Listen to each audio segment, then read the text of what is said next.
వారసత్వం అంటే తండ్రిని ఫాలో అవ్వటమే కాదు, తండ్రి పాటలోకి కూడా పరాకాయ ప్రవేశం చేయటం. అప్పటి రోజుల్ని ఇప్పటి తరం కళ్ళ ముందు పెట్టడం. మన హీరోలు అదే పని చేస్తున్నారు.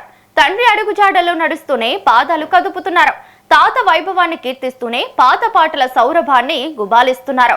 2-3 తరాల మధ్యలో ఓ వంతెన వేస్తున్నారు. రీమిక్స్ అనే ఆ వంతెనతోనే మనసుకు సాంత్వన కలిగిస్తున్నారు.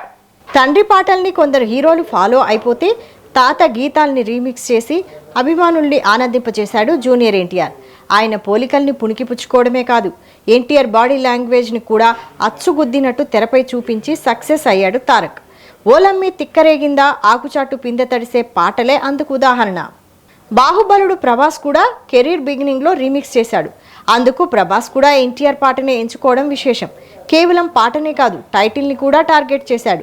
ఎన్టీఆర్ అడవిరాముడు 1977లో వస్తే ప్రభాస్ అడవిరాముడు 2004లో వచ్చింది. పాత సినిమా పాటల పల్లవులు సినిమా టైటిల్స్గా మారిపోయాయి. లాహిరి లాహిరి లాహిరిలో, సోగ్గాడే చిన్ని నాయన, ఒక లైలా కోసం, ఇలా చెప్పుకుంటూ పోతే పెద్ద లిస్టే ఉంది. ఇదే తరహాలో ఆపాత మధురాల్ని కూడా మరోసారి వినిపిస్తున్నారు.